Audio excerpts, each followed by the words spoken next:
Next go for இன்ட்ரடக்ஷன்ப்பா. இப்போ இன்ட்ரடக்ஷனில் first reproductive health அப்படின்னா என்ன?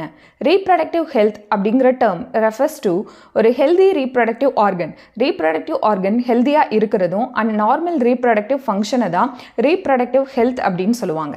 இதை WHO எப்படி டிஃபைன் பண்ணுறாங்க அப்படின்னு பார்த்தீங்கன்னா, the world health organisation defines reproductive health as overall wellbeing in all factors of reproductions. அது என்னென்ன ஃபேக்டர் அப்படின்னு பார்த்தீங்கன்னா, this include physical, emotional, behavioural and social aspects of health அப்படின்னு சொல்கிறாங்க. அதாவது ஒரு சொசைட்டி ஆஃப் பீப்புள் பார்த்தீங்கன்னா ஹேவ் நார்மல் ரீப்ரடக்டிவ் ஆர்கன், ஃபிசிக்கலாகவும் ஃபங்க்ஷனலாகவும் normal reproductive organ and also நார்மலாக emotional and behavioural interactions among the people in the society. இதை தான் ரீப்ரடக்டிவ் ஹெல்த் அப்படின்னு சொல்லுவாங்க. நெக்ஸ்ட் பார்த்தீங்கன்னா problems and solutions in reproductive health. இப்போ ரீப்ரடக்டிவ் ஹெல்த்தினுடைய ப்ராப்ளம் அண்ட் சொல்யூஷன்ஸ் என்ன? இப்போ India was one of the first country in the world to implement a family planning programme in 1951. அதாவது உலகத்திலே பார்த்தீங்கன்னா இந்தியா தான் ஃபர்ஸ்ட் கண்ட்ரி ஃபேமிலி பிளானிங் ப்ரோக்ராமை வந்து இம்ப்ளிமெண்ட் பண்ணியிருக்காங்க. இம்ப்ளிமெண்ட்னா நடைமுறைப்படுத்தியிருக்காங்க. எப்போ அப்படின்னு பார்த்தீங்கன்னா 1951. Okay, reproductive and child health care எது மூலமாக பண்ணுறாங்க அப்படின்னு பார்த்தீங்கன்னா RCH அப்படிங்கிற ப்ரோக்ராம் மூலமா. RCH அப்படின்னா என்னப்பா? Reproductive child health care. இந்த ப்ரோக்ராம் மூலமா they create awareness among people about various reproduction related aspects and providing facilities and support for building a reproductive healthy society are the major task under this program. அதாவது இந்த ப்ரோக்ராம்ல பார்த்தீங்கன்னா awareness வந்து generate பண்ணுவாங்கப்பா மக்களுக்கு. அதாவது reproduction related awareness, family planning பற்றி. Facilities அப்படின்னாப்பா இந்த ஃப்ரீயாக வந்து காப்பர் டீ கொடுக்கறது அண்ட் ஆல்சோ சானிட்டரி நாப்கின் கொடுக்கறது, அப்புறம் இம்யூனைசேஷன் கொடுக்கறது, இந்த மாதிரிலாம். And support for building up a reproductive healthy society are the major task under these programme. இதுதான் வந்து ரீப்ரடக்டிவ் சைல்டு ஹெல்த் கேரோட மேஜர் டாஸ்க் அப்படின்னு சொல்கிறாங்க. நெக்ஸ்ட் பார்த்தீங்கன்னா steps to achieve reproductive health. ஒரு ரீப்ரடக்டிவ் ஹெல்த்தை அச்சீவ் பண்ணணும் அப்படின்னா என்னென்ன ஸ்டெப்ஸ் வந்து அவங்க ஃபாலோ பண்ணுறாங்க? அதாவது RCH மூலமாக ரீப்ரடக்டிவ் சைல்டு ஹெல்த் கேர்னு சொன்னோம்ல, அது மூலமாக என்னென்ன ஸ்டெப்ஸ் வந்து அவங்க அச்சீவ் பண்ணுறாங்க அப்படிங்கிறத பார்க்கலாம். இதில் நம்பர் 1 பார்த்தீங்கன்னா use of audio visual. Audio விஷுவல்னா என்னப்பா?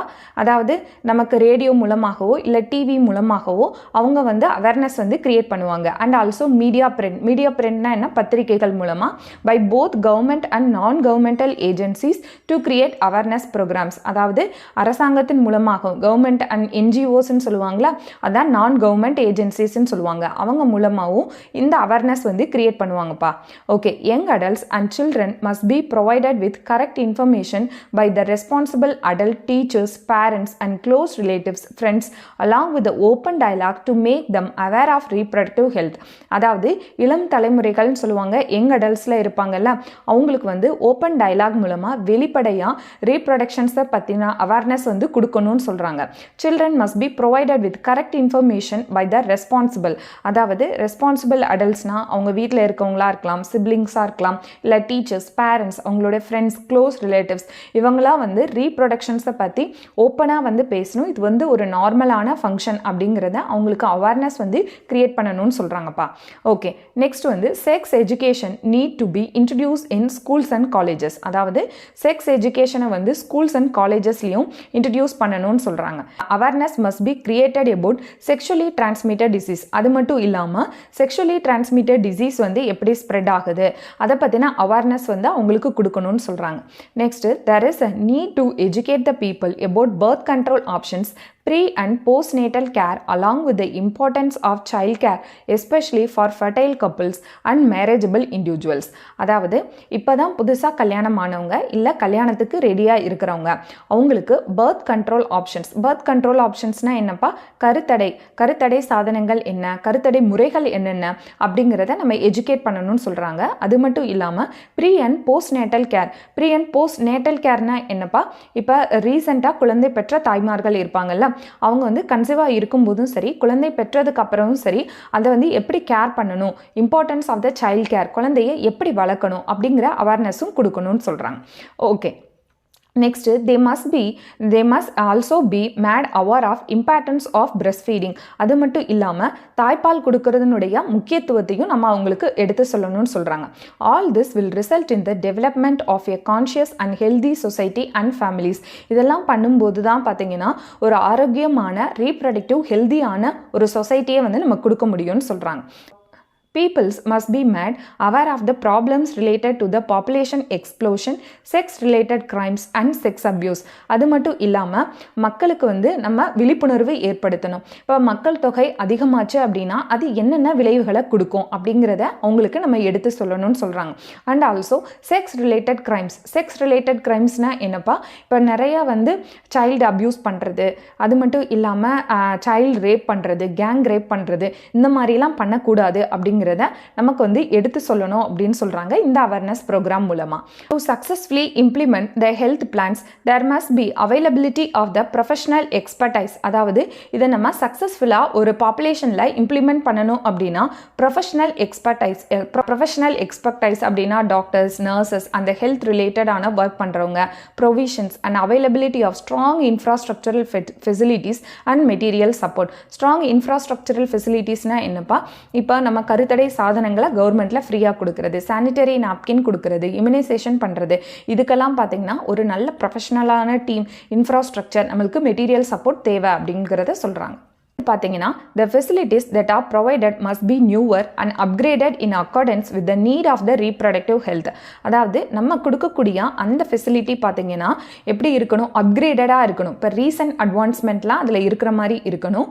அண்ட் ஆல்சோ இப்போ நம்ம கொடுக்கக்கூடிய ஃபெசிலிட்டிஸ் எப்படி இருக்கணும் அப்படின்னு பார்த்தீங்கன்னா that are provided must be newer. அது வந்து புதுசாக இருக்கணும். and upgraded in accordance with the need of the reproductive health. இதுதான் வந்து ரீப்ரடக்டிவ் ஹெல்த்துக்கான தேவையாக வந்து இருக்கணும் அப்படின்னு சொல்கிறாங்க.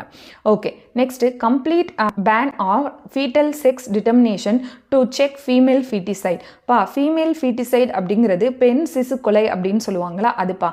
Complete ban on foetal sex determination. அது மட்டும் இல்லாமல் ரீப்ரடக்டிவ் ஹெல்த்தில் ரொம்ப ரொம்ப முக்கியமான ஒரு விஷயம் என்னன்னா செக்ஸ் டிட்டர்மினேஷன்னா என்னப்பா, அதாவது கருவில் இருக்கக்கூடிய குழந்தை ஆண் குழந்தையா பெண் குழந்தையா அப்படிங்கிறத கருவிலே வந்து தெரிஞ்சுப்பாங்க இல்லையா, அதை வந்து கம்ப்ளீட்டாக பேன் பண்ணணும் அப்படின்னு சொல்கிறாங்க. அப்போ தான் நம்ம ரீப்ரடக்டிவ் ஹெல்தியான ஒரு சொசைட்டியை நம்ம வந்து உருவாக்க முடியும். And also large scale child immunisation programme. Large ஸ்கேல்னா என்னப்பா, இப்போ நமக்கே தெரியும் நம்ம வந்து போலியோ வேக்சின் வந்து என்டையர் நம்ம வந்து இந்தியா முழுக்க போடுவாங்க. அதே மாதிரி இம்யூனைசேஷன் ஆகட்டும், நம்ம நிறையா நீங்கள் பார்த்துருப்பீங்கல்ல, லார்ஜ் ஸ்கேல் சைல்டு இம்யூனைசேஷன் ப்ரோக்ராம்னா குழந்தை பிறந்ததுக்கு அப்புறம் தடுப்பூசி வந்து எத்தனை மாதத்துக்கு ஒரு முறை இல்லை எத்தனை வருடங்களுக்கு ஒரு முறை அப்படிங்கிற கம்ப்ளீட் சார்ட் வந்து நம்மளுடைய கவர்மெண்ட்டில் இருக்கும். இது வந்து ரொம்ப ப்ராப்பராக பண்ணாதான் நமக்கு ரீப்ரடக்டிவ் ஹெல்தியான சொசைட்டி கிடைக்கும் அப்படிங்கிறத சொல்கிறாங்க. நெக்ஸ்ட் பார்த்தீங்கன்னாப்பா, these are essential to provide medical assistance and care to people in reproduction related problem. Like இப்போ இந்த மாதிரி மெடிக்கல் அசிஸ்டன்ஸ்னால் என்னப்பா, இப்போ நம்ம ஹெல்த் கேர் ஒர்க்கர்ஸ்லாம் இருப்பாங்கல்ல, நர்ஸ் இருப்பாங்க, இப்போ அங்கன்வாடியில் நமக்கு ஒர்க் பண்ணுறவங்கல்ல, இவங்கெல்லாம் வந்து என்ன பண்ணுவாங்கன்னா ரீப்ரொடக்ஷன் ரிலேட்டட் ப்ராப்ளம்ஸ், அது என்னென்ன pregnancy, delivery, sexually transmitted disease like AIDS, syphilis, அந்த மாதிரி, next abortions, contraception, menstrual problem and also infertility, இதுக்கெல்லாம் வந்து essential medical assistance and care வந்து இருக்கணும்னு சொல்கிறாங்க.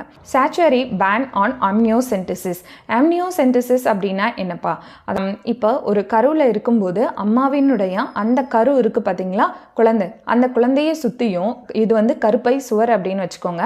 அதாவது இது வந்து யூட்ரஸ், இதுக்குள்ளே உள்ள பேபி, இது ரெண்டுக்கும் நடுவில் உள்ள ஃப்ளூயிட் மாதிரி இருக்கும். இதுக்கு பேர் என்னன்னு சொல்லுவாங்கன்னா ஆம்னியாட்டிக் ஃப்ளூயிட் அப்படின்னு சொல்லுவாங்க. ஓகேவா, இந்த ஆம்னியாட்டிக் ஃப்ளூயிட் பார்த்தீங்கன்னா அம்மாவினுடைய வயிற்றுலேருந்து வித்ட்ரா பண்ணி அதை வந்து சில டெஸ்ட் பண்ணுவாங்க. எதுக்கு அப்படின்னு பார்த்தீங்கன்னா யூஸ்வலாக குழந்தைக்கு ஏதாவது மரபணு குறைபாடுகள் இருக்கா, அதாவது ஜெனட்டிக் டிஃபெக்ட் ஏதாவது இருக்கா, குழந்தைக்கு மேஜராக ஏதாவது ப்ராப்ளம்ஸ் இருக்கா அப்படிங்கிறத கருவிலே வந்து கண்டறிஞ்சிருவாங்க இந்த அம்னியாட்டிக் ஃப்ளூயிடை வந்து டெஸ்ட் பண்ணுறது மூலமாக. அப்படி பண்ணுறது மூலமாக என்ன யூஸ் அப்படின்னு பார்த்தீங்கன்னா குழந்தை பிறக்கிறதுக்கு முன்னாடியே வந்து சில டிஃபெக்டை வந்து நம்மளால் சரி பண்ண முடியும். அது அம்னியோசென்டிசிஸ் அப்படிங்கிறது. ஆனால் இந்த அம்னியோசென்டிசிஸ் வந்து தவறாக பயன்படுத்துகிறாங்கப்பா. எதுக்கு அப்படின்னு பார்த்தீங்கன்னா a fetal sex determination test expressed based on the chromosomal pattern in the amniotic fluid surrounding the developing embryo. அதாவது developing embryoவுக்கு சுற்றி உள்ள இந்த amniotic fluid எடுத்து chromosomal pattern பார்த்து அது என்ன பேபி அப்படிங்கிறத டிட்டர்மைன் பண்ணிடுறாங்க. So for sex determination to legally check increasing female foeticides, அப்படி அமினோசென்டசிஸ் வந்து மெடிக்கல் ரீதியாக இம்பார்ட்டண்டான டிசீஸ்க்காக நம்ம கண்டுபிடிச்சதா அவங்க வந்து செக்ஸ் டிட்டர்மினேஷன் பண்ணி ஃபீமேல் ஃபீட்டிசைட்ஸ் பண்ணுறாங்க, அதாவது பெண் சிசு கொலையை பண்ணுறாங்கன்னு சொல்கிறாங்க. Okay, female foeticides. Okay, and massive child immunisation are some programme that merit mention in this connection, அதாவது அதனால அம்னியோசென்டசிஸை பேன் பண்ணிட்டாங்க. Population stabilisation and birth control. Population ஸ்டெபிலைசேஷன்னா என்னப்பா, மக்கள் தொகையை கட்டுப்படுத்துறது. அப்போ வந்து குழந்தையினுடைய பிறப்பு விகிதத்தை கண்ட்ரோல் பண்ணுறது. அது எதுக்கு பண்ணுறாங்க, இதோட முக்கியத்துவம் என்ன, இதை வந்து பார்க்கலாம்ப்பா. Okay, population explosion. எக்ஸ்ப்ளோஷன்னா என்ன, கட்டுக்கடுங்காத மக்கள் தொகை பெருக்கம். இப்போ பார்த்தீங்கன்னா மக்கள் தொகையினுடைய எண்ணிக்கை நாளுக்கு நாள் கிராஸ்டிக்காக இன்க்ரீஸ் ஆகுதுக்கு. அரௌண்ட் 150 crores மேலே அதிகமாயிருச்சு மக்கள் தொகையினுடைய எண்ணிக்கை இந்தியாவில். After the end of Second World War, there is rapid growth in the population of certain species, especially humans. அதாவது இரண்டாம் உலக போருக்கு அப்புறம் பார்த்தீங்கன்னா மக்கள் தொகையினுடைய எண்ணிக்கை வந்து கிராஸ்டிக்காக இன்க்ரீஸ் ஆயிடுச்சுன்னு சொல்கிறாங்க in the world, leading to an increase in the birth rate and decrease in the maternal, infant and the child rates. என்னன்னா increase in birth rate. Increase in birth ரேட்னா என்னப்பா, குழந்தையினுடைய பிறப்பு விகிதம் அதிகமாகிறதுனாலையும் and also decrease in maternal, infant and the child rates. அதாவது maternal அப்படிங்கிறது கருவுற்ற தாய்மார்களினுடைய இறப்பு விகிதம் குறையுது. அண்ட் ஆல்சோ பிறக்கும் போதே வந்து இறந்து பிறப்பாங்கல்ல, அப்போ இன்ஃபேன்னுடைய மார்டாலிட்டி ரேட் குறையுது. பிறப்பு விகிதம் அதிகமாகி இறப்பு விகிதம் குறைஞ்சதுனால மக்கள் தொகை வந்து கிராஸ்டிக்காக இன்க்ரீஸ் ஆயிடுச்சு. இதுதான் பாப்புலேஷன் எக்ஸ்ப்ளோஷன் அப்படின்னு சொல்லுவாங்க. This will result in an increase in the life expectancy of humans. அப்போ இது என்னாச்சு அப்படின்னா மனிதர்களினுடைய வாழ்நாள் காலத்தையும் அதிகமாச்சு. அப்போ இதனால நன்மை தானே அப்படின்னு கேட்டால் அதான் இல்லை. அப்போ எல்லாருமே பார்த்தீங்கன்னா உணவு, உடை, இருப்பிடம் இது வந்து போதுமானதாக இருக்காது. இப்போ ஒரு கட்டத்தில் பார்த்தீங்கன்னா பாப்புலேஷன் எக்ஸ்ப்ளோஷன் கிராஸ்டிக்காக அதிகமாயிருச்சுன்னா மனுஷனே அடித்து சாப்பிட்ற நிலைமைக்கு வந்து போயிடுவாங்க. ஸோ இதை வந்து நம்ம கண்ட்ரோல் பண்ணணும். ஓகேவா? This will result in increased stress on all sources. Increase stress in all சோர்சஸ்னா என்னப்பா, இப்போ 10 பேர் வந்து 10 குடும்பம் வகிக்க வேண்டிய ஒரு ஸ்ட்ரீட்டில் பார்த்தீங்கன்னா 100 பேர் இருந்தாங்கன்னா அவங்களுக்கு இருப்பிடம் இருக்காது, ஷெல்டர் இருக்காது, அவங்களுக்கு தேவையான ஃபுட் இருக்காது. ஃபுட் ரிசோர்ஸஸ் நேச்சுரலே வந்து கம்மியாக தான் இருக்கும். ஸோ எல்லா ரிசோர்ஸஸ்க்குமே அந்த இடத்துல வந்து டிமாண்ட் வந்து இருக்கும் அப்படின்னு சொல்கிறாங்க. ஓகே, அப்போ இதோட காசஸ் என்ன, இந்த பாப்புலேஷன் எக்ஸ்ப்ளோஷனுக்கான காரணம் என்ன அப்படிங்கிறத பார்க்கலாம். Rapid decrease in the death rate. இறப்பு விகிதம் வந்து ரேப்பிடாக குறைஞ்சிருச்சு. ஏன்னா நம்ம தான் ரீப்ரொடக்டிவ் சைல்ட் ஹெல்த் கேர் பண்ணி இறப்பு விகிதத்தை தடுத்துட்டோம். And also rapid decrease in the maternal mortality rate. MMR அப்படிங்கிறது மெட்டர்னல் மார்டாலிட்டி ரேட்டுப்பா. மெட்டர்னல் அப்படிங்கிறது கருவுற்ற தாய்மார்களை தான் நம்ம மெட்டர்னல் அப்படின்னு சொல்லுவோம். மார்டாலிட்டி அப்படிங்கிறது இறப்பு விகிதம்ப்பா. மார்டாலிட்டி ரேட் அப்படிங்கிறது இறப்பு விகிதம். ஸோ மெட்டர்னல் மார்டாலிட்டி ரேட் வந்து டிக்ரீஸ் ஆயிடுச்சு. And also rapid decrease in the infant mortality rate. Infant mortality ரேட்னா என்ன, பிறந்த குழந்தையினுடைய இறப்பு விகிதமும் குறைஞ்சிருக்கு. Okay, the increase in the period of life expectancy.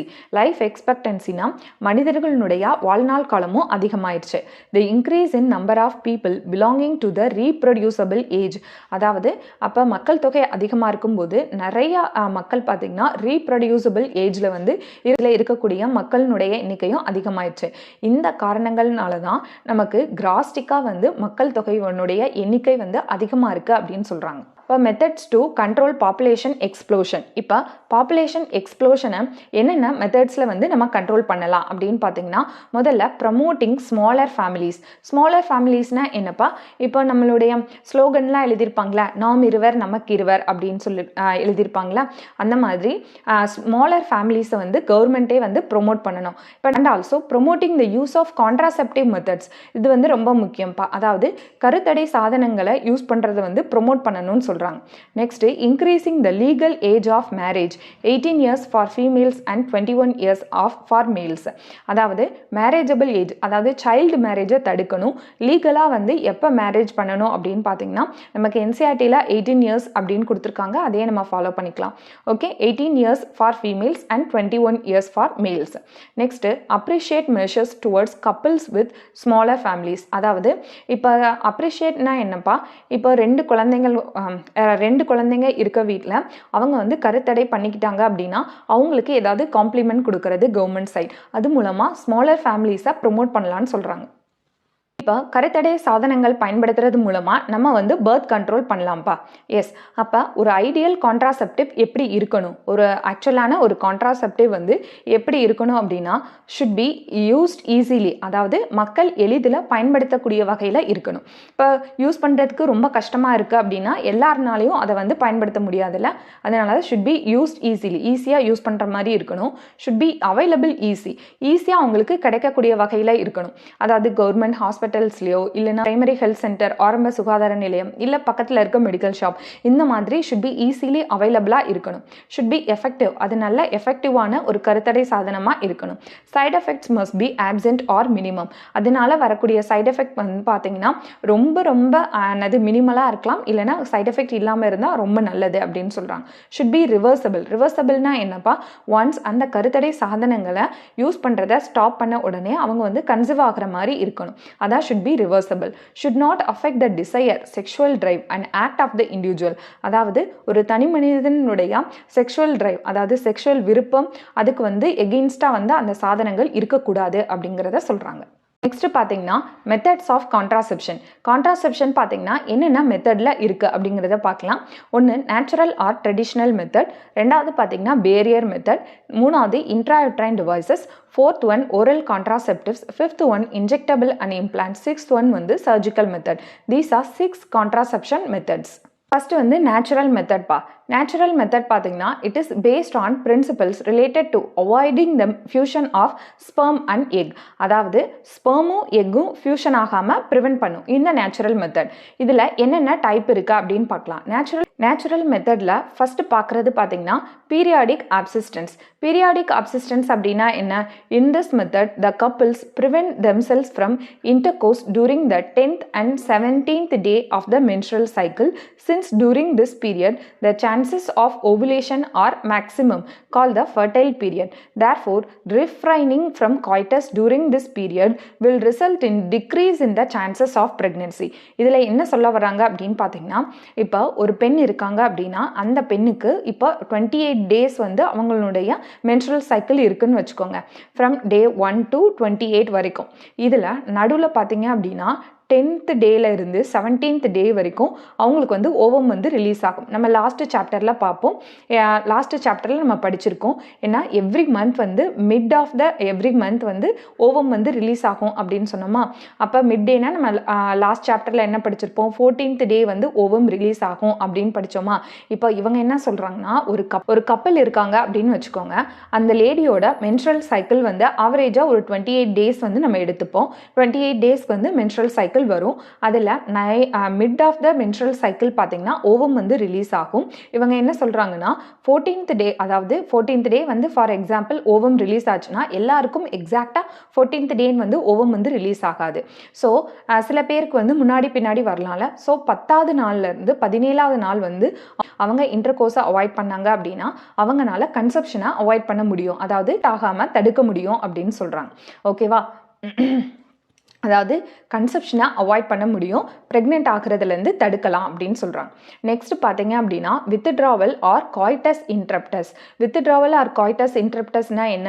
In this method during the process of coitus the male withdraws the penis from the vagina just before ejaculation. அதாவது coitus நடக்கும்போது அந்த மேல் பார்த்தீங்கன்னா செமன் ரிலீஸ் ஆகிறதுக்கு முன்னாடியே வந்து பீனிஸை withdraw பண்ணிட்டாங்க அப்படின்னா அப்போ செமன் வந்து ஃபீமேல் ரீப்ரடக்டிவ் சிஸ்டமில் வந்து போகாது நடக்காது இல்லையா, அது மூலமாக நம்ம வந்து கன்செப்ஷனை அவாய்ட் பண்ணலான்னு சொல்கிறாங்க. thus preventing the release of semen in the vagina which results in the prevention of insemination. அதாவது இன்செமினேஷனை வந்து நம்ம ப்ரிவென்ட் பண்ணுறது மூலமாக அவங்க கன்செப்ஷனை தடுக்கலான்னு சொல்கிறாங்க.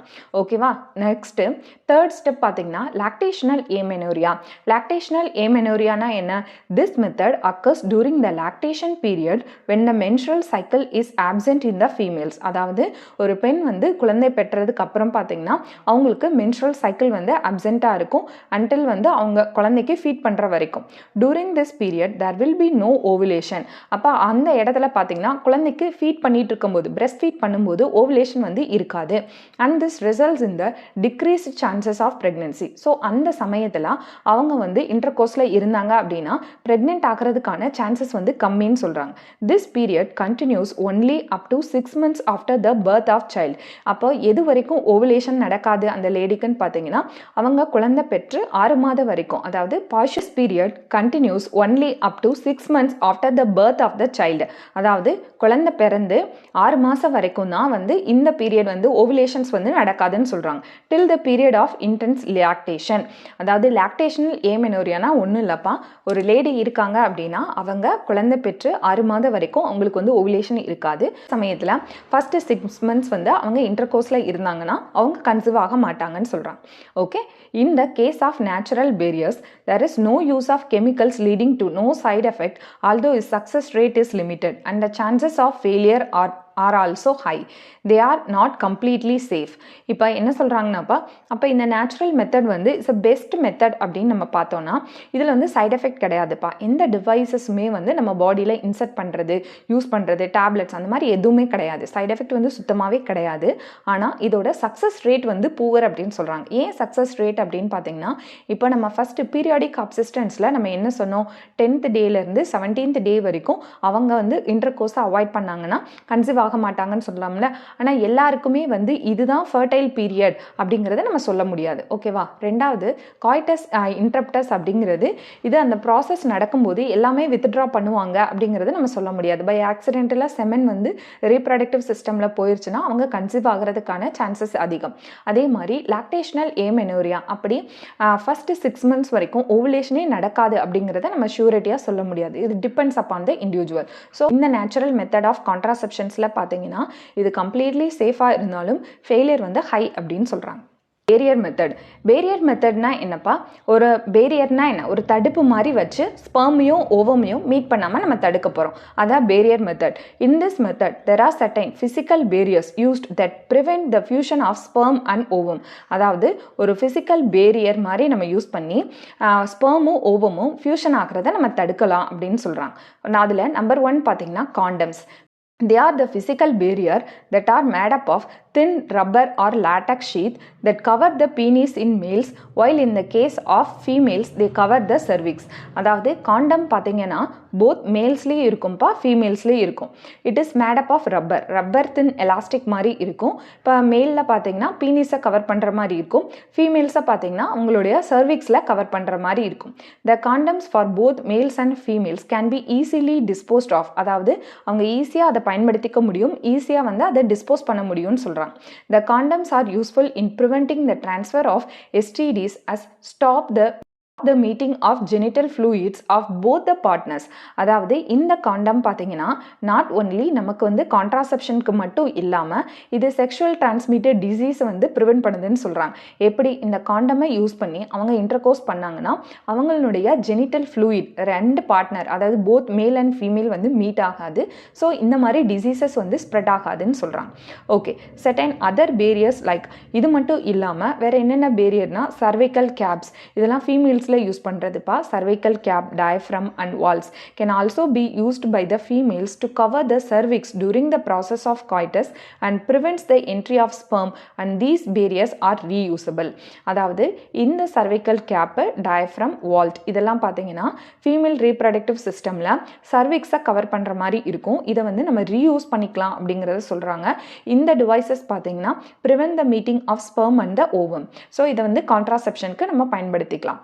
Okay, to increase the efficiency of this barrier, various foam, gels and spermicidal creams are used along with this barrier. அதாவது இந்த பேரியரோட சேர்ந்து நமக்கு என்னென்ன அவைலபிளாக இருக்குன்னு பார்த்தீங்கன்னா ஃபோம், அதாவது ஸ்பெர்மிசைடல் ஃபோம். இந்த பேரியர் யூஸ் பண்ணியும் நம்ம வந்து கன்செப்ஷனை அவாய்ட் பண்ணணும் அப்படின்னு நினச்சாங்கன்னா இதுக்கு வந்து வேற என்ன அவைலபிள்? ஃபோம்னா என்னப்பா? நுரை மாதிரி gels and also spermicidal cream இதெல்லாம் அப்ளை பண்ணிவிட்டு அவங்க வந்து இன்டர்கோர்ஸ் பண்ணாங்கன்னா இன்னமும் மோர் எஃபெக்டிவாக இருக்குன்னு சொல்கிறாங்க. பார்த்தீங்கன்னாப்பா இன்ட்ராயுட்ரைன் டிவைசஸ். இன்ட்ராயுட்ரைன் டிவைசஸ்னால் என்ன? பேர்லேயே இருக்குது. இன்ட்ரானா உள்ள, யுட்ரஸ்க்குள்ளே நம்ம ஒரு டிவைசஸை வந்து இம்ப்ளிமெண்ட் பண்ண போகிறோம். இதுதான் intrauterine devices. They are those devices that are inserted into the uterus of females through the vagina with the help of either the doctor or expert nurse. அதாவது இந்த டிவைசஸ் வந்து ஃபீமேலோட யுட்ரஸ்க்குள்ளே வந்து இன்சர்ட் பண்ணுவாங்க. யார் இன்சர்ட் பண்ணுவாங்க அப்படின்னா டாக்டர்ஸோ இல்லைனா எக்ஸ்பீரியன்ஸான நர்ஸ் வந்து இன்சர்ட் பண்ணலாம். இப்போ IUDs are of various types. இந்த intrauterine devices இதை ஷார்ட் ஃபார்மாக என்னன்னு சொல்லுவாங்கன்னா IUD அப்படின்னு சொல்லுவாங்கப்பா. ஓகே, இது வந்து வேரியஸ் டைப்ஸில் வந்து நமக்கு கிடைக்குது. ஒன்று பார்த்தீங்க அப்படின்னா நான் medicated IUDs like Lippes loops that lead to a increase in the phagocytosis of sperms. அதாவது நான் மெடிக்கேட்டட் IUD வந்து எக்ஸாம்பிள், நான் மெடிக்கேட்டட்னா அதில் எந்ததுமே ஆட் பண்ணியிருக்க மாட்டாங்க, ஒன்லி அந்த டிவைஸ் மட்டும்தான் இருக்கும். எக்ஸாம்பிள் பார்த்தீங்கன்னா லிப்பிஸ் லூப். இது வந்து to an increase in the phagocytosis of sperm வந்து ஃபேகோசைட்டோசிஸ் பண்ணுன்னு சொல்கிறாங்க. இப்போ காப்பர் ரிலீசிங் IUDs பார்த்தீங்கன்னா காப்பர் T, காப்பர் 7 மல்டிலோட் 375. இது என்ன பண்ணும் அப்படின்னா ஸ்பெர்மோட மொட்டிலிட்டியை வந்து டிக்ரீஸ் பண்ணுதுன்னு சொல்கிறாங்க இந்த copper. And also IUDs that release hormone like progesterone LNG20 are useful in making the uterus unsuitable for implantation and will also make the cervix hostile towards the sperms. Hormone release பண்ணக்கூடிய IUD இருக்குது. என்னென்னா ப்ரொஜெஸ்ட்ராட் LNG20. இது ரெண்டும் பார்த்தீங்கன்னா ஹார்மோனை release பண்ணக்கூடிய இன்ட்ராயுட்ரைன் devices. இது என்ன பண்ணும்? இந்த ஹார்மோன் பார்த்தீங்கன்னா which is helpful for unsuitable for implantation. இம்ப்ளான்டேஷன்னா சப்போஸ் வந்து ஸ்பெர்மும் ஓவமும் வந்து மீட் பண்ணி ஜைகோட்டே ஃபார்ம் ஆனாலும் கூட அதை வந்து யுட்ரஸில் இம்ப்ளான்ட் பண்ண விடாமல் தடுக்குன்னு சொல்கிறாங்க. will also make the cervix hostile these sperms. These devices as ideal contraceptive and the most widely used method of contraception for the females in order to maintain the family planning. The devices are ideal contraceptive and most widely used contraceptive methods பார்த்தீங்கன்னா IUDs தான்.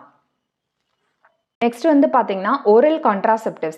This method includes the usage of pills that are the combination of oral administration of progesterone or progesterone estrogen complex. அதாவது oral contraceptives தான் வந்து tablet ஃபார்ம்லப்பா. அதை வந்து நம்ம என்னன்னு சொல்லுவாங்கன்னா பில்ஸ் அப்படின்னு சொல்லுவாங்க. அதில் என்னென்ன இருக்குன்னு பார்த்தீங்கன்னா மெயினாக வந்து இந்த ஹார்மோன் தான் டேப்லெட் ஃபார்மில் செஞ்சு வச்சுருப்பாங்க. என்னென்ன ஹார்மோன் பார்த்தீங்கன்னா ப்ரொஜெஸ்ட்ரானாக இருக்கலாம், இல்லைனா ப்ரொஜெஸ்ட்ரான் ஈஸ்ட்ரோஜன் காம்ப்ளெக்ஸாக இருக்கலாம். They are taken for 21 days and are skipped during the 7 days of the menstrual cycle. அதாவது இதை 21 days வந்து எடுக்கணும்ப்பா, ஒரு நாள் கூட மிஸ் பண்ணாமல் எடுக்கணும். அப்போ skip during the 7 days of menstrual cycle. 28 days menstrual cycle இருக்கக்கூடிய ஒரு லேடிஸ்க்கு இப்போ மென்சஸ் வந்து ஃபஸ்ட் டே, இப்போ தான் ஃபஸ்ட் டே மென்சஸ் வருதுன்னு வச்சுக்கோங்க. இப்போ ஃபஸ்ட் 1லேருந்து 7 நாள் வரைக்கும் இந்த டேப்லெட்ஸை வந்து அவாய்ட் பண்ணிடணும். அதுக்கப்புறம் 21 டே வந்து கண்டினியூஸாக இதை வந்து எடுத்துக்கணும்ப்பா. Okay, and then after 7 days of menstrual cycle they are taken and should only be stopped when the females wish to conceive. அதாவது இப்போ oral contraceptive pills பார்த்தீங்கன்னா இப்போ 28 நாள் மென்சஸ் இருக்கக்கூடிய ஒரு லேடிஸ்க்கு மென்சஸ் நடைபெறக்கூடிய அந்த 1லேருந்து 7 நாள் வந்து அவாய்ட் பண்ணிட்டு அதுக்கப்புறம் 21 days வந்து கண்டினியூஸாக எடுத்துக்கணும். இதை வந்து எப்போ அந்த லேடி வந்து ஸ்டாப் பண்ணணும்னா ஒன்ஸ் அவங்க வந்து கன்சீவ் ஆக விருப்பப்படுறாங்கன்னா அப்போ தான் வந்து ஸ்டாப் பண்ணணும். there is development of newer pills. இது வந்து ரொம்ப டெக்னிக் சென்சிட்டிவிட்டியாக இருக்குல்ல, ஏன்னா ஒரு நாள் மிஸ் பண்ணால் கூட கன்செப்ஷன் நடைபெறக்கூடிய சான்சஸ் வந்து அதிகமாக இருக்குல்ல. ஸோ அதுக்காக நியூவர் பில்ஸ் வந்து இப்போ கண்டுபிடிச்சிருக்காங்க. அது என்னன்னு பார்த்தீங்கன்னா செஹிலி. இப்போ செஹிலி that are taken once a week. அதாவது செஹிலி பார்த்தீங்கன்னா ஒரு வாரத்துக்கு ஒரு நாள் எடுத்தால் போதும். Or non steroidal pills with a very few side effect and help in preventing ovulation and implantation and make the cervix hostile. hostile அப்படின்னா ஸ்பெர்ம் வந்து மூவ் பண்ண விடாது நம்மளுடைய cervix, அதான் hostile அப்படின்னு சொல்லுவாங்க towards the sperm. அதாவது செஹிலி பார்த்தீங்கன்னாப்பா இப்போ 21 டேஸ் வந்து கண்டினியூஸாக எடுக்கிறதுக்கு பதிலாக செகிலி பார்த்தீங்கன்னா ஒன்லி ஒன்ஸ் அ வீக், ஒரு வாரத்துக்கு ஒரு தடவை எடுத்தால் போதும். இது வந்து நான் ஸ்டீராய்டல் பில்ஸ் அப்படின்னு சொல்கிறாங்க. இதோட ஒர்க் என்ன அப்படின்னு பார்த்தீங்கன்னா, ஓவலேஷனே, அதாவது ஓவமே ரிலீஸ் ஆக விடாது. அண்ட் ஆல்சோ அப்படியே ரிலீஸ் ஆகி நம்ம கன்செப்ஷன் ஆனாலும் இம்ப்ளான்டேஷன் ஆக விடாது அப்படின்னு சொல்கிறாங்க. அண்ட் ஆல்சோ சர்வெக்ஸ் வந்து ஹோஸ்டைல் டுவர்ட்ஸ் த ஸ்பெர்ம் வந்தாலும் அந்த ஸ்பெர்மை வந்து ரிஜெக்ட் பண்ணுற அளவுக்கு நம்ம சர்விக்ஸை வந்து இந்த பில்ஸ் வந்து உருவாக்கிறோம்னு சொல்கிறாங்க. செகிலி வந்து இம்பார்ட்டண்டான நீட் கொஷின்ஸ்ப்பா, ஃப்ரீக்வெண்ட்டாக கேட்டிருக்காங்க. ஸோ இதை வந்து நல்லா நோட் பண்ணிக்கோங்க. ஓகே, நெக்ஸ்ட் பார்த்தீங்கன்னா injectable and implants. Injectable and இம்ப்ளான்ட்ஸ்னா என்ன? இப்போ இது நெக்ஸ்ட் பார்த்தீங்கன்னா இன்ஜெக்டபிள் அண்ட் இம்ப்ளான்ட்ஸ்ப்பா. They are certain implants or injections can also be taken by females under the skin. அதாவது ஃபீமேல் பார்த்தீங்க அப்படின்னா இம்ப்ளான்ட்னா என்னப்பா, நம்ம ஸ்கின்னுக்கு கீழே அப்படியே ஃபிக்ஸ் பண்ணிடுவாங்க. இம்ப்ளான்ட் சிப்பு மாதிரி. Or injections, they are the combination of either progesterone alone or both progesterone and oestrogen. அதாவது ப்ரொஜெஸ்ட்ரான் மட்டும் இருக்கிற மாதிரி இன்ஜெக்ஷனோ இம்ப்ளான்ட்டோ இருக்கலாம். அப்படி இல்லைனா ப்ரொஜெஸ்ட்ரான் ஈஸ்ட்ரோஜன் காம்பினேஷன்ஸில் இருக்கலாம். இதோட ஒர்க் என்ன அப்படின்னு பார்த்தீங்கன்னா, they work almost similar to the pills. எப்படி ஓரல் கான்ட்ராசெப்டிவ் பில்ஸ் வந்து நம்ம எடுத்துக்கிட்டோம் அப்படின்னா கான்ட்ராசெப்ஷனுக்கு என்னென்ன முறையில் ஹெல்ப்ஃபுல்லாக இருக்குன்னு நம்ம பார்த்தோமா. என்ன பில்ஸ் என்ன பண்ணுச்சு, ஓவலேஷனை ப்ரிவென்ட் பண்ணும் அண்ட் ஆல்சோ இம்ப்ளான்டேஷனை ப்ரிவென்ட் பண்ணும். சர்விக்ஸ் வந்து ஹோஸ்டைல் டுவர்ட்ஸ் த ஸ்பெர்ம், இதெல்லாம் நம்ம படிச்சோம்ல, அதே எஃபெக்ட் தான். They work almost similar to the pills but continue the effect for a longer period of time. அதாவது டேப்லெட்டை கம்பேர் பண்ணும்போது இன்ஜெக்டபிள் இம்ப்ளான்ட் ஃபார்ம் பார்த்தீங்கன்னா அதோட டியூரேஷன் ஆஃப் ஒர்க்கபிள் டைம் வந்து லாங்கராக இருக்கும்னு சொல்கிறாங்க. அதோட ஹாஃப் லைஃப் அப்படின்னு சொல்லுவாங்கப்பா. அந்த ட்ரக்கோட எஃபெக்ட் வந்து பாடியில் ரொம்ப நேரத்துக்கு இருக்கும். அதாவது effect for a longer time period.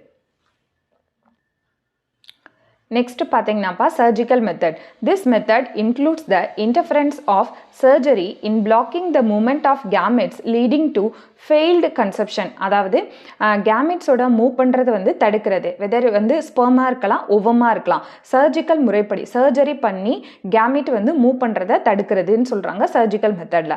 They are the terminal method of contraception. டெர்மினல்னா எண்டுப்பா.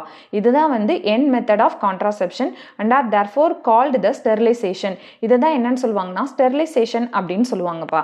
ஓகே, இந்த case of males the sterilisation, இந்த ப்ராசஸ் இருக்குல்ல, சர்ஜரி பண்ணி கேமிட்டை மூவ் பண்ண விடாமல் தடுக்கிறது. இந்த ப்ராசஸ் வந்து மேல்ஸ்க்கு பார்த்தீங்க அப்படின்னா ஸ்டெரிலைசேஷன் இஸ் கால் மேல்ஸில் வாசக்டமி அப்படின்னு சொல்லுவாங்க. இதே லேடிஸில் பார்த்தீங்கன்னா டியூபெக்டமி அப்படின்னு சொல்லுவாங்க. ஓகே, இதான் வந்து எண்ட் மெத்தட். இந்த மெத்தட் நம்ம சர்ஜரி பண்ணோம் அப்படின்னா வேற எந்த கான்ட்ராசெப்டிவ் மெத்தட்ஸும் யூஸ் பண்ண தேவையில்லை. அதனால வாசக்டமி அப்படின்னா என்னன்னு பார்க்கலாம். Here the vas deferens of the male reproductive system are cut with the help of small incision in the scrotum and then tied back. அதாவது ஸ்க்ரோட்டமில் ஒரு சின்ன இன்செஷன் வந்து போட்டு வாஸ் டிஃபரன்ஸ் இருக்குல்ல, இந்த அக்சசரி டக்ட் அதை வந்து கட் பண்ணி ரெண்டு பக்கமும் இந்த மாதிரி முடிச்சு மாதிரி போட்டு விட்டுருவாங்க. ஓகேவா, இதான் வாசக்டமி அப்படின்னு சொல்கிறோம். ஒன்ஸ் நம்ம ஸ்பெர்ம் வந்து ரிலீஸ் ஆனாலும் அது வந்து டியூப்ல வந்து கண்டினியூ ஆகாது. ஏன்னா டியூபை வந்து கட் பண்ணி ரெண்டு பக்கமும் நம்ம நாட் போட்டுறது. இதான் வாசக்டமி அப்படின்னு சொல்லுவாங்க. இப்போ டியூபெக்டமி அப்படின்னா என்ன?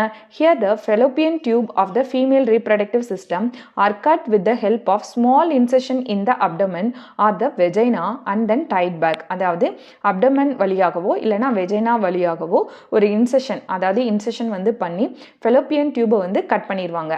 Cut with the help of small incision, cut பண்ணி இது மாதிரி ரெண்டு பக்கம் நாட் போட்டுருவாங்க. ஓகேவா, these methods are highly effective methods of contraception but the chances of their reversibility are poor. அதாவது most effective method of contraception பார்த்தீங்கன்னா சர்ஜிக்கல் மெத்தட் தான்ப்பா. ஏன்னா ஒன்ஸ் நம்ம வந்து இந்த டியூபவே நம்ம வந்து கட் பண்ணிடுறோம். வெதர் வந்து வாஸ் டிஃப்ரென்ஸாக இருந்தாலும் சரி, ஃபெலோப்பியன் டியூபாக இருந்தாலும் சரி, ஒன்ஸ் வந்து நம்மளுக்கு ரிவர்சபிலிட்டி பூவர் அப்படின்னா திருப்பி அவங்க நினைச்சாலும் அவங்களால கன்சீவ் ஆக முடியாது. அதுதான் இது வந்து இதோட ரிவர்சபிலிட்டி பூவர் அப்படின்னு சொல்கிறாங்க. பட் இதோட சக்ஸஸ் ரேட் வந்து வெரி ஹை. ஏன்னா அதுக்கப்புறம் ஸ்பெர்மும் ஓவமும் ப்ரொடியூஸ் ஆனாலும் அது வந்து ரிலீஸ் ஆக முடியாதுல்ல.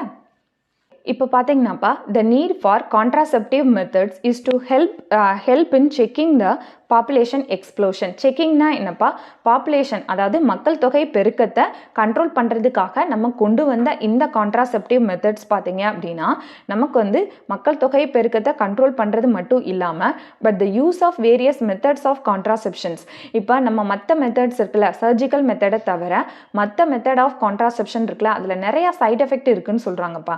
என்னென்ன சைட் எஃபெக்ட் அப்படின்னு பார்த்தீங்கன்னா அப்டாமினல் பெயின். ஏன்னா ஒரு ஐயூடி அப்படின்னு சொல்லக்கூடிய இன்ட்ராயூட்ரைன் டிவைசஸை பாடிக்குள்ளே இன்செர்ட் பண்ணுறோம். எஸ், அதே மாதிரி பார்த்தீங்கன்னா நம்ம பில்ஸ் வெதரை வந்து அது ஹார்மோன் பில்ஸ் தான், அது ப்ரொஜெஸ்ட்ரான் இல்லைனா ப்ரொஜெஸ்ட்ரான் ஈஸ்ட்ரோஜன் காம்ப்ளெக்ஸில் நம்ம உள்ளே வந்து நம்ம போட்டுக்கிறோம். அது வந்து நார்மலான நம்ம பயாலஜிக்கல் ஃபங்க்ஷனுக்கு எகெயின்ஸ்டாக நம்ம பண்ணுறோம்ல. ஸோ கண்டிப்பாக அதில் வந்து சைட் எஃபெக்ட் இருக்குன்னு சொல்கிறாங்க. அப்டாமினல் பெயின் இருக்குது, நாசியா, வாமிட்டிங் வரும், இர்ரெகுலர் மென்ஸ்ட்ரேஷன் கண்டிப்பாக இருக்கும், பிரேக் த்ரோ ப்ளீடிங் அதாவது ப்ளீடிங் வந்து இருக்கக்கூடிய சான்சஸ் இருக்குது.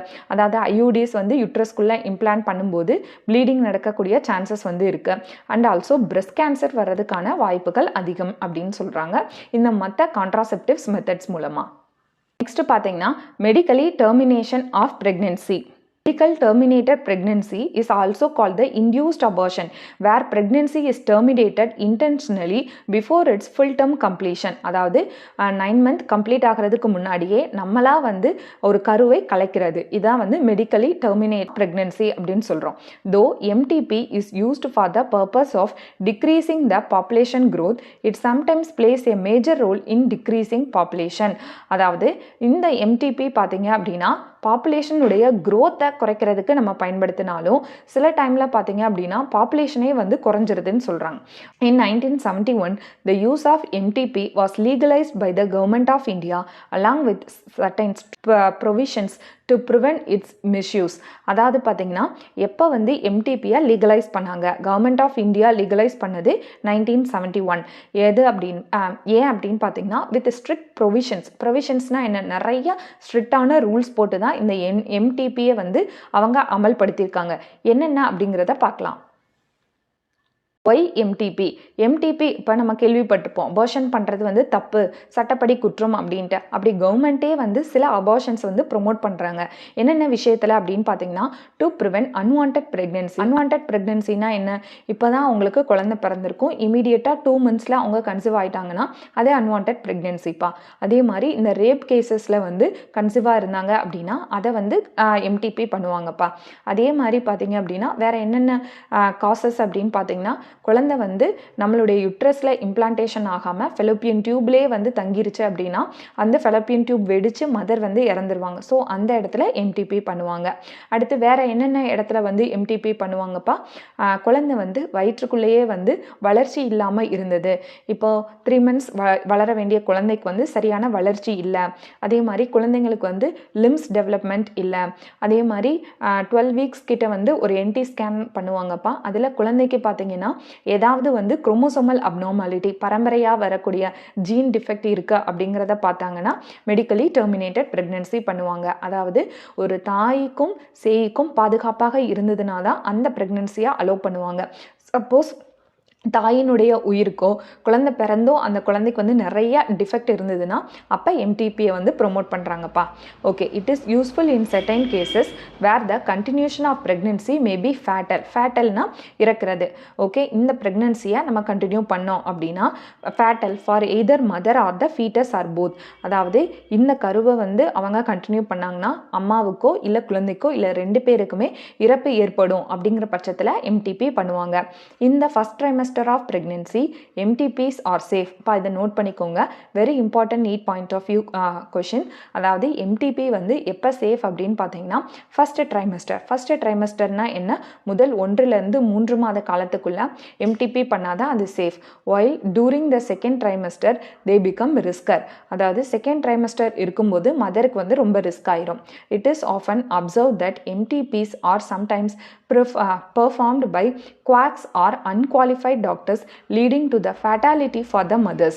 இதில் என்ன சொல்ல வராங்க அப்படின்னா இப்போ அம்னியோசென்டிசிஸ் மாதிரி தான். இப்போ எம்டிபியை வந்து எதுக்குப்பா அவங்க கொண்டு வந்திருக்காங்க, அதாவது ஒரு குழந்தை வந்து கரு வந்து வளர்ந்துச்சு அப்படின்னா அம்மாவுக்கு உயிருக்கு ஆபத்து இல்லை குழந்தைக்கு ஆபத்து, அப்படி இருக்க பட்சத்தில் தான் நம்ம வந்து கருக்கலைப்பு செய்யணும் அப்படிங்கிறது தான் நம்மளுடைய இந்த லா வந்து சொல்லுது. ஆனால் சில பேர் என்ன பண்ணுவாங்க அப்படின்னா அன்குவாலிஃபைட் டாக்டர்ஸோ இல்லை குவாக்ஸ் இவங்க என்ன பண்ணுறாங்க, இந்த எம்டிபி இந்த சட்டத்தை வந்து மிஸ்யூஸ் பண்ணி பெண் சிசு கொலையை பண்ணுறாங்கன்னு சொல்கிறாங்க. அதாவது ஃபீமேல் ஃபீட்டிசைட்ஸ் பண்ணுறாங்க. அப்படி பண்ணும்போது நிறைய பேர் பார்த்தீங்கன்னா இப்படி இல்லீகலாக வந்து அபார்ஷன் பண்ணும்போது அந்த அம்மா இறக்கிறதுக்கான வாய்ப்புகள் அதிகம். அதாவது ஃபேட்டாலிட்டி ஃபார் த மதர்ஸ் வந்து அதிகம்னு சொல்கிறாங்க. Also, the use of amniocentesis or other methods for the determination of prenatal sex will result in the female feticides. அதாவது amniocentesis பண்ணியும் இது வந்து கருவில் இருக்க குழந்தையினுடைய செக்ஸை கண்டுபிடிச்சு ஃபீமேல் ஃபீட்டிசைட் பண்ணுறாங்கன்னு சொல்கிறாங்க. Due to the preference of male child over the female child is very high. ஏன் அப்படின்னா இந்த உலகத்தில் ஆண் குழந்தைகளுக்கான டிமாண்ட் வந்து அதிகமாக இருக்கிறதுனால பெண் குழந்தையை வந்து இந்த மாதிரி amniocentesis மூலமாக கண்டுபிடிச்சோ இல்லைனா எம்டிபியை மிஸ்யூஸ் பண்ணியோ ஃபீமேல் ஃபீட்டிசைட்ஸ் பண்ணுறதா சொல்கிறாங்க. Sexually transmitted disease, those diseases are infectious that are transmitted through sexual activities and intercourse and are responsible for infecting the reproductive tract of a person are called sexually transmitted disease or venereal disease or reproductive tract infection சொல்றாங்க. அதாவது sexually transmitted diseaseனா என்ன? அவங்களுடைய sexual activity மூலமா அவங்களுடைய genital fluid உடைய spread மூலமா இந்த disease வந்து பரவுறது. அதாவது sexual intercourse மூலமா இந்த disease வந்து spread ஆகும். அதை தான் செக்ஷுவலி டிரான்ஸ்மிட்டட் டிசீஸ்ன்னு சொல்லுவாங்க. அதுக்கு என்ன ஷார்ட் ஃபார்ம்னா எஸ்டிடி அப்படின்னா செக்ஷுவலி டிரான்ஸ்மிட்டட் டிசீஸ்னாலும் வெனீரியல் டிசீஸ்னாலும் ரீப்ரடக்டிவ் ட்ராக் இன்ஃபெக்ஷன்ஸ்னாலும் ஒன்று தான். இப்போ காமன் எக்ஸாம்பிள் ஆஃப் எஸ்டிடிஸ், இப்போ செக்ஷுவலி டிரான்ஸ்மிட்டட் டிசீஸ்க்கு என்னென்ன எக்ஸாம்பிள் பார்த்தீங்கன்னா கொனீரியா, ஜெனிட்டல் ஹெர்பிஸ், இதெல்லாம் வந்து எக்ஸாம்பிள் ஃபார் எஸ்டிடிஸ். இப்போ செக்ஷுவலி டிரான்ஸ்மிட்டட் டிசீஸ்னால் ஃப்ரீக்வெண்ட்டாக நீங்கள் எய்ட்ஸ் தானே கேள்விப்பட்டிருப்பீங்க, பட் இதையும் நோட் பண்ணிக்கணும்.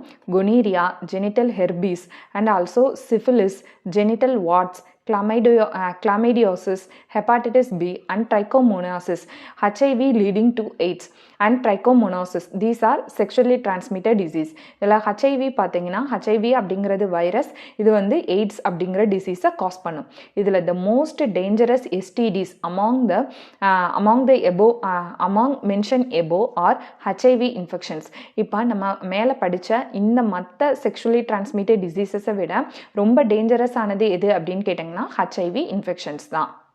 இப்போ நம்ம என்னென்னப்பா படித்தோம்? நிறையா செக்ஷுவலி டிரான்ஸ்மிட்டட் டிசீசஸ் படித்தோம். அதில் பார்த்தீங்கன்னா hepatitis B and HIV are transmitted easily by simple sharing injections, syringes or surgical tools. இப்போ மேலே நம்ம இதுக்கு முன்னாடி நம்ம படித்த செக்ஷுவலி டிரான்ஸ்மிட்டட் டிசீசஸில் பார்த்தீங்கன்னா ஹெப்பாட்டிட்டிஸ் பியும் HIVயும் பார்த்தீங்கன்னா எது மூலமாக டிரான்ஸ்மிட் ஆகும்? நாட் ஒன்லி நம்ம செக்ஷுவல் கான்டாக்ட் மூலமாக மட்டும் டிரான்ஸ்மிட் ஆகாது. இது வந்து இன்ஃபெக்டட் பர்சனோட இன்ஜெக்ஷன்ஸோ அவங்களோட சிரஞ்சஸ் அண்ட் சர்ஜிக்கல் டூல்ஸை வந்து ஷேர் பண்ணுறது மூலமாக டிசீஸ் ஸ்ப்ரெட் ஆகும்னு சொல்கிறாங்க. It can also be transmitted through transfusion of blood from a infected person to the another or even in the developing fetus if the mother is suffering from the STDs. இப்போ இந்த hepatitis B HIV பார்த்தீங்கன்னா வேற எது மூலமாக transmit ஆகும்? Infected பர்சன்ஸோட பிளட்டை transfusion பண்ணுறது மூலமாகவும் பரவும். அண்ட் ஆல்சோ ஒரு இன்ஃபெக்ஷனான மதர் வந்து கன்சீவாக இருந்தாங்க அப்படின்னா, ஒரு இன்ஃபெக்டட் லேடி வந்து கன்சீவாக இருந்தாங்கன்னா அந்த மதர்லேருந்து ஃபீட்டஸ்க்கு வந்து டிசீஸ் வந்து டிரான்ஸ்மிட் ஆகும்னு சொல்கிறாங்க. Okay, STDs when detected early then are curable except for hepatitis B, HIV infections and genital herpes. இப்போ செக்ஷுவலி டிரான்ஸ்மிட்டட் டிசீசஸை ஏர்லியராக நம்ம ஃபைண்ட் பண்ணிட்டோம் அப்படின்னா இதோட க்யூரபிள் ரேட் வந்து அதிகமாக நல்லா இருக்கும்னு சொல்கிறாங்க. நமக்கு சரி பண்ணிட முடியும். ஆனால் எக்ஸப்ட் எதை தவிர? Hepatitis B, HIV and genital herpes. Okay, இப்போ காமன் சிம்டம்ஸ் ஃபார் STD. இப்போ செக்ஷுவலி டிரான்ஸ்மிட்டட் டிசீஸ் ஒருத்தவங்களுக்கு இருக்குன்னா அவங்களுக்கு என்னென்ன அறிகுறிகள் இருக்குன்னா, அவங்களுடைய ரீப்ரடக்டிவ் ஆர்கனில் இச்சிங் வந்து இருக்கும்பா. இச்சிங், ஸ்லைட் பெயின் இருக்கும் அண்ட் ஆல்சோ ஃப்ளூயிட் டிஸ்சார்ஜ் இருக்கும், அதுலேருந்து நீர் வடிகிறது அண்ட் ஆல்சோ ஸ்வெல்லிங், வீங்குறது. இந்த மாதிரி சிம்டம்ஸ் அறிகுறிகள்லாம் வந்து செக்ஷுவலி டிரான்ஸ்மிட்டட் டிசீஸ் ஒருத்தவங்களுக்கு வந்து இருந்துச்சுன்னா இருக்குன்னு சொல்கிறாங்க. ஓகே, இப்போ என்னப்பா சொன்னோம்? செக்ஷுவலி டிரான்ஸ்மிட்டட் டிசீஸ் பார்த்தீங்கன்னா ஏர்லியராக நம்ம டிடெக்ட் பண்ணிட்டோம்னா இதை நல்லா க்யூர் பண்ண முடியும்னு பார்த்தோம்ல. But STDs are asymptomatic for a long time in individuals thus leading to late detection of the disease making it incurable for the individuals. அதாவது இதை வந்து asymptomatic, எந்த அறிகுறியும் வந்து ஆரம்பத்தில் தென்படாததுனால இந்த டிடெக்ஷன், இந்த டிசீஸை ஏர்லியராக நம்ம வந்து கண்டுபிடிக்கிறது கஷ்டம் அப்படின்னு சொல்கிறாங்க.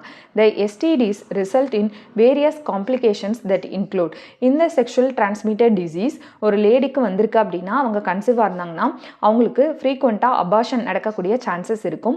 And also pelvic inflammatory disease வந்து இருக்கும். பெல்விக்னா நம்மளுடைய ஹிப் போன் சொல்கிறோம்ல, அதுவே இன்ஃப்ளமேஷன் ஆகிறதுக்கான வாய்ப்பு இருக்கும். அண்ட் ஆல்சோ எக்டோபிக் ப்ரெக்னென்சி நடக்கக்கூடிய வாய்ப்பு. எக்டோபிக் ப்ரெக்னென்சினா என்ன, அப்படியே அவங்க கன்சீவ் ஆனாலும் அது வந்து கருக்குழாயில் தங்குறதுக்கான வாய்ப்புகள் அதிகம். அண்ட் ஆல்சோ ஸ்டில் பர்த், குழந்தை இறந்து பிறக்கிறதுக்கான வாய்ப்பு. இன்ஃபர்டிலிட்டி, குழந்தை இல்லாத தன்மை. Or even cancer of the reproductive tract. So sexually transmitted disease இருந்ததுன்னா இவ்வளவு விஷயங்கள் வந்து நடக்கும்னு சொல்கிறாங்க. ஈவன் கேன்சர் கூட ரீப்ரொடக்டிவ் ட்ராக்ல வரலாம். ஓகே, அப்போ STDs act as a barrier to achieving a healthy society. அப்போ ஒரு ஆரோக்கியமான ரீப்ரொடக்டிவ் ஹெல்தி சொசைட்டியை நம்ம அச்சீவ் பண்ணணும்னா எஸ்டிடிஸ் வந்து ஒரு நம்மளுக்கு வந்து பெரிய ஒரு பேரியராக இருக்குது. So thus in case of STDs the prime importance is given to prevention or early detection and then the cure of these disease under reproductive health care program. அப்போ இந்த எஸ்டிடியை நம்ம கண்ட்ரோல் பண்ணணும்னா ஏர்லியராக நம்ம வந்து அதை கண்டுபிடிக்கணும். அண்ட் ஆல்சோ இதை வரவிடாமல் தடுக்கணும். இதெல்லாம் ரீப்ரொடக்டிவ் ஹெல்த் கேர் ப்ரோக்ராம்னுடைய முக்கியமான வேலை அப்படின்னு சொல்கிறாங்க. Okay, prevention is the better than cure. அந்த மாதிரி எஸ்டிடிஸை பார்த்தீங்கன்னா எப்படி ப்ரிவென்ட் பண்ணலாம், steps to prevent STDs. To avoid sex with the stranger or multiple partner. அதாவது நிறைய பேரோட செக்ஸ் பண்ணுறதை அவாய்ட் பண்ணிக்கணும். அண்ட் ஆல்சோ ஸ்ட்ரேஞ்சர் அப்படின்னா தெரியாதவங்களுடைய செக்ஷுவல் கான்டாக்ட் வைக்கக்கூடாதுன்னு சொல்கிறாங்க. And also use condom during coitus must be checked. அதாவது நம்ம செக்ஷுவல் இன்டர்கோர்ஸ்க்கு முன்னாடி காண்டம்ஸ் யூஸ் பண்ணுறது ரொம்ப நல்லதுன்னு சொல்கிறாங்க. If a slight irritation is observe, contact an expert or a qualified doctor for early detection of the disease and get treatment on time. இப்போ reproductive organல slight irritation சின்ன ஒரு நமச்சலோ எரிச்சலோ இல்லை அரிப்போ அந்த மாதிரி இருந்தது ஆரம்பத்திலே பார்த்தீங்கன்னா ஒரு குவாலிஃபைட் டாக்டரை வந்து நம்ம கன்சல்ட் பண்ணி அதுக்கான ட்ரீட்மெண்ட் எடுத்ததுன்னா இதை நம்ம தடுக்க முடியும்னு சொல்கிறாங்க. அடுத்து பார்த்தீங்கன்னாப்பா இன்ஃபர்டிலிட்டி அப்படின்னா என்ன? இப்போ inability to produce children even after the process of unprotected coitus is called infertility. அதாவது எந்த விதமான கான்ட்ராசெப்டிவ் டிவைசஸோ எதுவுமே யூஸ் பண்ணாமல் அன்ப்ரொடெக்டட் காய்டஸ் நார்மலாக அவங்க இன்டர்கோர்ஸ் இருந்தாலும் அவங்களுக்கு வந்து குழந்தை பிறக்க முடியாத நிலைமை வர்றது, இதுதான் வந்து இன்ஃபர்டிலிட்டி அப்படின்னு சொல்கிறாங்க. The reason leading to infertility can be, இந்த அதுக்கான காரணங்கள் பார்த்தீங்கன்னா நிறையா இருக்கலாம். ஃபிசிக்கல் காரணமாக இருக்கலாம், ஏதாவது அவங்களுக்கு டிசீஸ் வந்து அஃபெக்ட் ஆகிருக்கலாம், இல்லை கஞ்சனிட்டல் பரம்பரையாக வந்து அவங்களுக்கு ஏதாவது நோய்களோ இல்லை குழந்தை இல்லாத தன்மையோ வந்து இருக்கலாம். And also immunological and drugs ஏதாவது டேப்லெட் எடுத்துக்கிறது மூலமாக அவங்களால கன்சீவ் ஆக முடியாமல் போகலாம். ஆர் ஈவன் சைக்கலாஜிக்கல் ஃபேக்டரும் வெரி இம்பார்ட்டன்ட் ஃபார் த இன்ஃபர்டிலிட்டின்னு சொல்கிறாங்க. Okay, it is notice that in the society mainly woman blamed for being childless, but the problem can be in either of the male or the female. இப்போ நம்மளுடைய சொசைட்டியில் என்ன சொல்கிறாங்க, ஒரு கப்பலுக்கு வந்து குழந்தை இல்லை அப்படின்னா மெயினாக வந்து உமனை தான் வந்து ப்ளேம் பண்ணுவாங்க, இவனால் குழந்தை பெற்றுக்க முடியல அப்படின்லாம் சொல்லுவாங்க. ஓகே, ஆனால் சயின்டிஃபிக்காக பார்த்தீங்க அப்படின்னா இன்ஃபர்டிலிட்டிக்கு வந்து 2 பேருக்கு மேலேயும் ஈக்குவலான ரீசன்ஸ் இருக்குன்னு சொல்கிறாங்க. Okay, the disorders of infertility can be treated sometimes with the help of specialised health care units like infertility clinic. அப்போ இந்த இன்ஃபர்டிலிட்டியை வந்து எப்படி நம்ம ஓவர் கம் பண்ணுவாங்க அப்படின்னு பார்த்தீங்கன்னா இன்ஃபர்டிலிட்டி கிளினிக் இருக்குல்ல, நம்ம நிறைய நீங்கள் டிவி ஆட்ஸ்லாம் பார்த்துருப்பீங்க. And if these treatments are not effective then the couples can opt for assisted reproductive technology. இப்போ அவங்க இன்ஃபர்டிலிட்டி கிளினிக்கும் போயிட்டு நிறையா முறைகள் வந்து ட்ரை பண்ணி அவங்களுக்கு வந்து குழந்தை உண்டாகலை அப்படின்னா அவங்க அடுத்து எதுக்கு போகிறாங்க அப்படின்னு பார்த்தீங்கன்னாப்பா ஏஆர்டி அப்படின்னு சொல்லுவாங்க. ஏஆர்டி அப்படின்னா என்ன? Assisted reproductive technology. இந்த டெக்னாலஜி மூலமாக அவங்க வந்து கன்சீவ் ஆகலான்னு சொல்கிறாங்க. இப்போ இந்த டெக்னாலஜியில் என்னென்ன இருக்குது அப்படிங்கிறத இன்னும் டீட்டெயிலாக பார்க்கலாம். ஓகே, இந்த ஏஆர்டி டெக்னிக் அசிஸ்டட் ரீப்ரொடக்டிவ் டெக்னாலஜியில் ஃபஸ்ட்டு நம்ம பார்க்க போகிறது வந்து இன்விட்ரோ ஃபர்டிலைசேஷன். விட்ரோ அப்படின்னா என்னப்பா? டெஸ்ட் டியூபுக்குள்ள. இன்விட்ரோ ஃபர்டிலைசேஷன் அப்படின்னா IVF அப்படின்னு சொல்லுவாங்க. Okay, the process involves the method of fusion of gametes outside the body. இன்விட்ரோனா என்ன? Outside the body. அப்போ கேமிட் ஃபியூஸ் ஆகுறது. கேமிட்னா என்ன? ஓவம் ஸ்பெர்மும் ஃபியூஸ் ஆகுறது outside the body, mainly இந்த லெபார்டரியில் ஓவமும் ஸ்பெர்மையும் ஃபியூஸ் பண்ணுவாங்க. Where the condition that are similar to the body or maintain. அதாவது ஒரு கருவறையில் என்னென்ன கண்டிஷன்ஸ் இருக்கோ அதே மாதிரி லேபில் உருவாக்கியிருப்பாங்க. அந்த லேபில் பார்த்தீங்கன்னா எக்கையும் ஸ்பெர்மையும் வந்து ஃபியூஸ் பண்ணுவாங்க. அப்போ ஜைகோட் வந்து ஃபார்ம் ஆயிரும்ல, the fertilised zygote form will then be divided and results in the formation of the embryo. இப்போ லேபில் பார்த்தீங்க அப்படின்னா ஓவமும் ஸ்பெர்மையும் ஃபியூஸ் பண்ணி ஜைகோட்டை வந்து ஃபார்ம் பண்ணுவாங்க. ஜைகோட் டிவைட் ஆகி எம்ப்ரியோவை வந்து ஃபார்ம் பண்ணும், which is then transferred into the uterus of the female. அந்த எம்ப்ரியோவை பார்த்தீங்க அப்படின்னா எந்த லேடிக்கு குழந்தை இல்லையோ அவங்களுடைய யுட்ரஸில் வந்து செலுத்துவாங்க. இந்த முறைக்கு பேர் இன்விட்ரோ ஃபர்டிலைசேஷன் அப்படின்னு சொல்லுவாங்க. ஜைகோட் இன்ட்ராஃபெலோப்பியன் டிரான்ஸ்ஃபர், பேர்லே இருக்கு, ஜைகோட்டை ஃபெலோப்பியன் டியூப்ல டிரான்ஸ்ஃபர் பண்ண போறாங்க. In this process the transfer of zygote or early embryo up to 8 blastomeres. அதாவது இப்போ நம்ம என்ன சொன்னோம்ப்பா, இன்விட்ரோ லேபில் வந்து பார்த்தீங்கன்னா ஜைகோட்டு, லேபில் வந்து பார்த்தீங்கன்னா ஸ்பெர்மும் ஓவமும் சேர்ந்து நமக்கு ஜைகோட் வந்து ஃபார்ம் ஆச்சா. ஜைகோட் வந்து எப்படி இருக்கும், ஒரு செல் 2ஆக டிவைட் ஆகும், 2 4 செல்லாக டிவைட் ஆகும். சரியா, 4 வந்து அப்படியே 8ஆக வந்து டிவைட் ஆகும். இந்த 8 செல் ஸ்டேஜ் தான் என்னன்னு சொல்கிறாங்கன்னாப்பா பிளாஸ்டோமர் அப்படின்னு சொல்கிறாங்க. அதாவது zygote or early embryo up to 8 blastomeres. ஜைகோட்டோ இல்லைனா 8 பிளாஸ்டோமஸ் வரைக்கும் இருந்தது அப்படின்னா அதை டைரெக்டாக ஃபெலோப்பியன் டியூப்பில் இம்ப்ளிமெண்ட் பண்ணுவாங்க into the fallopian tube of the female. இதுக்கு பேர் தான் ஜைகோட் இன்ட்ராஃபெலோப்பியன் டிரான்ஸ்ஃபர் அப்படின்னு சொல்லுவாங்க. ஓகே, நெக்ஸ்ட் பார்த்தீங்கன்னா intrauterine transfer. It involves the transfer of embryo into the uterus of the female with more than 8 blastomas. அப்படி இப்போ 8 பிளாஸ்டோமர் இருக்கா, இந்த 8 பிளாஸ்டோமர்ஸ்க்கு மேலே இப்போ 16 செல் அப்படின்னு இருக்குது. அப்படின்னா 8 பிளாஸ்டோமருக்கு மேலே உள்ள அந்த எம்ப்ரியோவை அந்த ஃபீமேலோட யுட்ரஸில் இம்ப்ளிமெண்ட் பண்ணாங்கன்னா அந்த ப்ராசஸ்க்கு பேர் intrauterine transferன்னு சொல்லுவாங்க. ஓகே, நெக்ஸ்ட் வந்து பார்த்தீங்கன்னாப்பா gamete intrafallopian transfer. Gamete intrafallopian டிரான்ஸ்ஃபர்னா என்ன, this process involves the collection of, பேர்லேயே இருக்குது கேமிட். கேமிட்னா என்ன, ஸ்பெர்ம் ஓவம் இதான் சொல்லுவோம். Gamete intrafallopian transfer, this process involves the collection of ovum from the donor female and is then introduced into the other female who cannot produce ovum but the internal body conditions are suitable for the process of fertilization and embryo development. இப்போ பாருங்கப்பா, இப்போ ஒரு lady இருக்காங்கன்னு வச்சுக்கோங்க, அவங்களுக்கு வந்து நல்ல uterus நல்லா இருக்குது, ஃபெலோப்பியன் டியூப் எவ்ரிதிங் வந்து ஓகே, பட் அவங்களுக்கு வந்து ஓவம் வந்து ரிலீஸ் ஆகலை அப்படின்னு வச்சுக்கோங்க. இப்போ வேற ஒரு லேடிகிட்ட இருந்து ஓவம் வந்து வாங்குவாங்க. ஓகேவா, அதை வந்து என்னன்னு சொல்லுவாங்க, டோனர் ஃபீமேல் அப்படின்னு சொல்லுவாங்க. ஒரு ஹெல்தி ஃபீமேலினுடைய ஓவமை எடுத்து யாருக்கு வந்து ஓவம் ப்ரொடியூஸ் ஆகாதோ அவங்களுடைய ஃபெலோப்பியன் டியூப்ல வந்து இன்சர்ட் பண்ணுவாங்க, அதாவது ஓவமை இன்சர்ட் பண்ணுவாங்க. அதை தான் கேமிட் இன்ட்ராஃபெலோப்பியன் டிரான்ஸ்ஃபர் அப்படின்னு சொல்லுவாங்க. ஓகேவா. ஓகே, நெக்ஸ்ட் பார்த்தீங்கன்னா intracytoplasmic sperm injection. இப்போ in this process the sperms are directly injected into the ovum of the female that results in the formation of embryo in the laboratory. அதாவது லேபில் பார்த்தீங்க அப்படின்னா ஓவமை எடுத்து வச்சுருவாங்க. சரியா, ஒரு லாங் இன்ஜெக்ஷன்ஸ் மூலமாக எதை வந்து செலுத்துவாங்கன்னு பார்த்தீங்கன்னாப்பா ஸ்பெர்ம் வந்து செலுத்துவாங்க.